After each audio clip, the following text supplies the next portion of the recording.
तो दोस्तों, भूत होते हैं या नहीं, ये आज भी बहुत से लोगों का सवाल है। लेकिन भूतों से रिलेटेड आज भी बहुत सी ऐसी कहानी है जिसे लोग सच मानते हैं। तो इस वीडियो में मैं आपको ऐसी ही दो सच्ची कहानियों के बारे में बताऊंगा। तो वीडियो को बहुत ही ध्यान से देखिएगा। चलिए शुरू करते हैं वीडियो।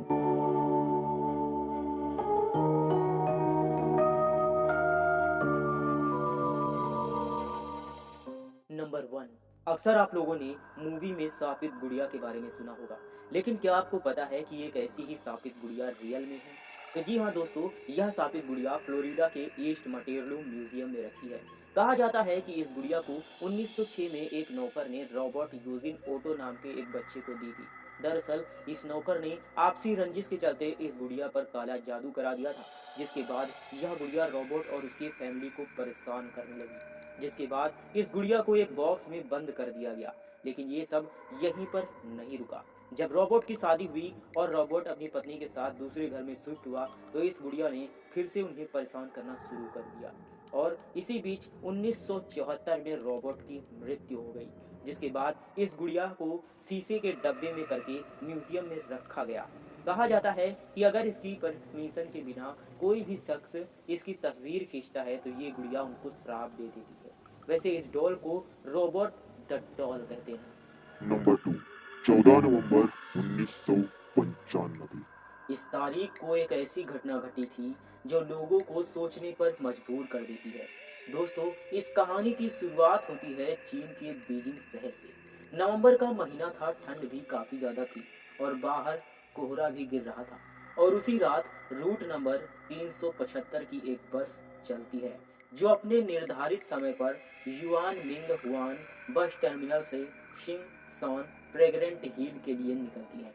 बस पूरी तरह से यात्रियों से भरी हुई थी और कुछ किलोमीटर चलने के बाद बस से धीरे धीरे यात्री अपने अपने बस स्टॉप पर उतरते चले जाते हैं। अब बस में केवल एक ड्राइवर और एक महिला कंडक्टर ही रह गए थे। अब बस फिर से फ्रेग्रेंट हिल के लिए चल पड़ती है। लगभग आधी रात हो चुकी थी और चारों तरफ सन्नाटा पसरा था। एक से दो स्टॉप गुजरने के बाद बस समर पैलेस बस स्टॉप पर रुकती है और बस में वृद्ध महिला, एक 19 साल का लड़का और एक कपल चढ़ते हैं। अब बस में कुल 6 लोग होते हैं और बस फिर से चल पड़ती है। लगभग 4 स्टॉप गुजरने के बाद बस ड्राइवर को दो लोग सड़क किनारे खड़े नजर आते हैं। वहां पर कोई बस स्टॉप ना होने के कारण पहले तो बस ड्राइवर ने बस रोकने से इनकार कर दिया, लेकिन महिला कंडक्टर के समझाने के बाद ड्राइवर ने बस रोक दी। बस रोकते ही वो दोनों बस में एंटर करते हैं, लेकिन तभी कुछ ऐसा होता है जो बस में बैठे सभी लोगों को हैरान कर देता है। दरअसल बस में दो नहीं बल्कि 3 लोग दाखिल हुए थे और तीनों बस के सबसे पीछे वाली सीट पर जाकर बैठ जाते हैं और बस फिर से चल पड़ती है। लेकिन वृद्ध महिला बार बार पीछे मुड़कर उन तीनों लोगों को देख रही थी और जब अगला स्टॉप आया तो कपल उसी बस स्टॉप पर उतर जाते हैं और बस फिर से चल देती है। लेकिन वह वृद्ध महिला अब भी पीछे मुड़ मुड़कर उन 3 लोगों को देख रही थी।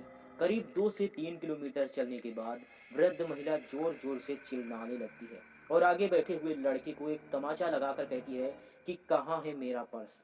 यह सुनकर महिला कंडक्टर आती है और महिला उस वृद्ध महिला को समझाती है कि इस लड़के ने आपका पर्स नहीं चुराया है, ये तो आपके आगे वाली सीट पर बैठा हुआ है। लेकिन वह महिला किसी की बात नहीं सुनती है और लड़के को पुलिस के हवाले करने की बात करने लगती है। और ड्राइवर और कंडक्टर के समझाने के बाद भी वह नहीं समझती है और ड्राइवर को अगले स्टॉप पर बस रोकने के लिए कह देती है। बस रुकते ही वृद्ध महिला ने लड़के का कॉलर पकड़कर बस से नीचे उतार लिया और बस चली गई। लड़के ने फिर उस महिला से कहा कि मैंने आपका पर्स नहीं चुराया है। तो उस वृद्ध महिला ने जो कहा वो सुनकर लड़के के होश उड़ गए। दरअसल उस वृद्ध महिला ने लड़के से कहा कि मुझे पता है कि तुमने पर्स नहीं चुराया, मैंने यह इल्जाम तुम्हारी जान बचाने के लिए लगाया है।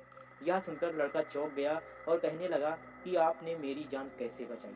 तब महिला ने बताया कि याद है तुम्हें वह 3 लोग जो बस में बैठे थे, मैंने पूरे रास्ते उन पर नजर रखी थी और मैंने देखा कि उनके पैर नहीं थे, जिसे देखकर मैं समझ गई कि ये कोई इंसान नहीं है। इसलिए मैंने ये झूठा इल्जाम लगाया क्योंकि मुझे जल्द से जल्द इस बस से उतरना था और इसके बाद महिला और लड़का तुरंत पुलिस स्टेशन चले जाते हैं। पुलिस कर्मचारियों को इस घटना के बारे में बताया, लेकिन पुलिस कर्मचारी ने उनकी बात नहीं सुनी और उनको घर जाने की सलाह दी। और अगले दिन 15 नवंबर को पुलिस को सूचना मिली कि yuan Ming Hwan bus terminal से फ्रेग्रेंट हिल तक जाने वाली रूट नंबर 375 की एक बस गायब है। यह सुनकर पुलिस वालों को समझ में आ गया कि वह लड़का और महिला दोनों सच बोल रहे थे। अब पुलिस वालों ने बस को खोजना शुरू किया, लेकिन बस का कोई अता पता नहीं था। लेकिन 16 नवंबर को पुलिस को सूचना मिलती है कि एक बस नदी में गिरी हुई है। और जब पुलिस वालों ने बस को बाहर निकाला तो पता चला कि वह वही बस है जिसे वो खोज रहे थे। लेकिन हैरान करने वाली बात तो ये थी कि वह बस फ्रेग्रेंट हिल से करीब 100 किलोमीटर दूर एक नदी में मिली थी। और डिपो से संपर्क करने पर पता चला कि उस बस में इतना तेल नहीं था कि फ्रेग्रेंट हिल से वह 100 किलोमीटर दूर जा सके। और दूसरी हैरान करने वाली बात तो ये थी कि उस बस में ड्राइवर और कंडक्टर की जो लाश थी वो बिल्कुल ठीक थी, लेकिन 3 लाशें पूरी तरह से सड़ चुकी थी और उन लाशों से बदबू आ रही थी। तीसरी हैरान करने वाली बात ये थी कि बस के फ्यूल टैंक में ताजा खून भरा हुआ था। आखिर इस बस में क्या हुआ था, क्यों हुआ था और किसने किया था? इस बस का राज आज भी एक राज बना हुआ है।